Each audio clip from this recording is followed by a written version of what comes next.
Assalamualaikum warahmatullahi wabarakatuh. Saya Anggun Alawiyah, NIM 430101942. Berasal dari kelas KPI Manajemen SDM 3G. Di sini saya akan menjelaskan sedikit tentang motivasi. Pertama yaitu pengertian motivasi. Motivasi berasal dari kata motif yang dapat diartikan sebagai sebab-sebab yang menjadi dorongan tindakan seseorang. Dari pengertian motivasi sebagai yang pokok yang menjadi dorongan seseorang untuk bekerja. Menurut Supriyono, tahun 2003, motivasi adalah kemampuan untuk berbuat sesuatu. Berdasarkan pendapat di atas, dapat dikemukakan bahwa motivasi adalah dorongan yang timbul pada diri seseorang secara sadar atau tidak sadar untuk melakukan sesuatu karena ingin mencapai tujuan yang dikehendakinya atau mendapat hasil kepuasan yang diperbuatnya. Kemudian, fungsi motivasi. Fungsi motivasi yang pertama yaitu mendorong timbulnya tingkah laku atau perbuatan. Di sini dijelaskan tanpa motivasi tidak akan timbul suatu perbuatan. Motivasi dalam hal ini merupakan motor penggerak dari setiap kegiatan yang akan dikerjakan. Fungsi yang kedua yaitu motivasi berfungsi sebagai pengarah. Artinya motivasi mengarahkan perubahan untuk mencapai yang diinginkan. Dengan demikian, motivasi dapat memberikan arah dan kegiatan yang harus dikerjakan sesuai dengan rumusan tujuannya. Yang ketiga yaitu motivasi berfungsi sebagai penggerak. Artinya, menggerakkan tingkah laku seseorang. Selain itu, motivasi belajar berfungsi sebagai pendorong usaha dan pencapaian potensi.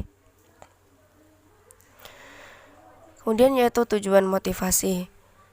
Secara umum, tujuan motivasi adalah untuk menggerakkan atau menggugah seseorang agar timbul keinginan dan kemampuannya untuk melakukan sesuatu, sehingga dapat memperoleh hasil atau mencapai tujuan tertentu. Misalnya, seorang guru tujuan motivasinya adalah untuk memicu atau menggerakkan para siswanya agar timbul keinginan dan kemampuannya untuk meningkatkan potensi belajarnya, sehingga tercapai tujuan pendidikan sesuai yang diharapkan dalam kurikulum sekolah. Yang kemudian yaitu teori motivasi. Teori motivasi di sini itu dibagi menjadi 5 teori. Teori yang pertama yaitu teori hedonisme. Hedon adalah bahasa Yunani yang berarti kesuksesan, kesenangan atau kenikmatan.